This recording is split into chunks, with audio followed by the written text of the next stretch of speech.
हो गया? सारा सामान जल गया, पेंट एगो पेंट के बचा यार, कुछ नहीं है।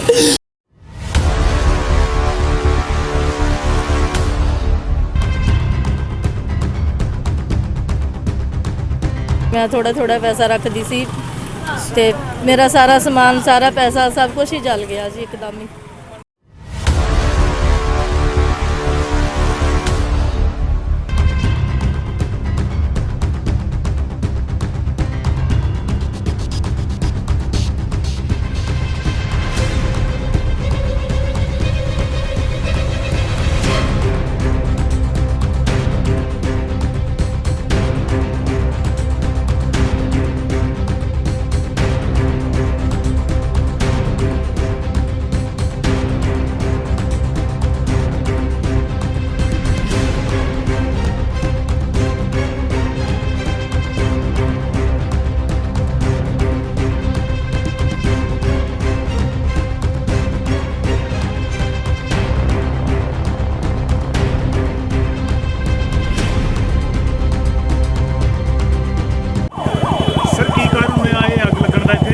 ਕਾਰਨ ਤਾਂ ਨਹੀਂ ਜੀ ਹਜੇ ਪਤਾ ਲੱਗਿਆ ਹੈਗਾ, ਉਹ ਆਪਾਂ ਵੈਰੀਫਾਈ ਕਰ ਰਹੇ ਹਾਂ, ਹਜੇ ਅਸੀਂ ਅੱਗ ਹੀ ਬੁਝਾ ਰਹੇ ਹਾਂ।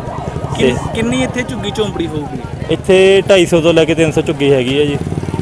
ਤੇ ਇਹ ਜਿੱਦਾਂ ਕਿ ਇਹ ਇੱਕ ਏਸ਼ੀਆ ਦੀ ਸਭ ਤੋਂ ਵੱਡੀ ਰੇਲ ਕੋਚ ਫੈਕਟਰੀ ਜਿੱਥੇ ਕਿ ਰੇਲ ਡੱਬਾ ਬਣਦਾ ਵਾ, ਇਹਦੇ ਵਿੱਚ ਕੋਈ ਜਾਨੀ ਨੁਕਸਾਨ ਜਾਂ ਕੋਈ ਕਿਸੇ ਦੇ ਮਰਨ ਦੀ ਖਬਰ ਤਾਂ ਨਹੀਂ ਹੈ? ਨਹੀਂ, ਹਜੇ ਤੱਕ ਜਾਨੀ ਦਾ ਨਹੀਂ ਕੋਈ ਹੈਗਾ ਤੇ ਨੁਕਸਾਨੀ ਤਾਂ ਬਹੁਤ ਜ਼ਿਆਦਾ ਹੋਇਆ ਹਾਂਜੀ। क्या हो गया? सारा सामान जल गया, पेंट एगो पेंट के बचा यार, कुछ नहीं है। हर चीज जल गया, पूरा सामान जल गया हमारा। आपका बच्चा ठीक है? बच्चा ठीक है, बच्चा ठीक है, सारा सामान जल गया। गाड़ी उड़ी सब जल गया, 4 गाड़ी जला, 4-3 पहियों। कौन सी गाड़ी थी? कौन गाड़ी चला? टीवीएस गाड़ी सारा जल गया। तो गाड़ी उड़ी सारे जला गए। गाड़ी उड़ी सारे सारा जला गया। ठीक है। ਕਰਿਆਨੇ ਦੀ ਦੁਕਾਨ ਕਰਦੀ ਸੀ। ਮੇਰੇ ਦੁਕਾਨ ਵਿੱਚ 60,000 ਰੁਪਈਆ ਸੀ। ਮੇਰੀ ਬੇਟੀ ਦਾ ਵਿਆਹ ਸੀ, ਇਸ ਕਰਕੇ ਮੈਂ ਥੋੜਾ ਥੋੜਾ ਪੈਸਾ ਰੱਖਦੀ ਸੀ ਤੇ ਮੇਰਾ ਸਾਰਾ ਸਮਾਨ ਸਾਰਾ ਪੈਸਾ ਸਭ ਕੁਝ ਹੀ ਜਲ ਗਿਆ ਜੀ ਇੱਕਦਮ ਹੀ।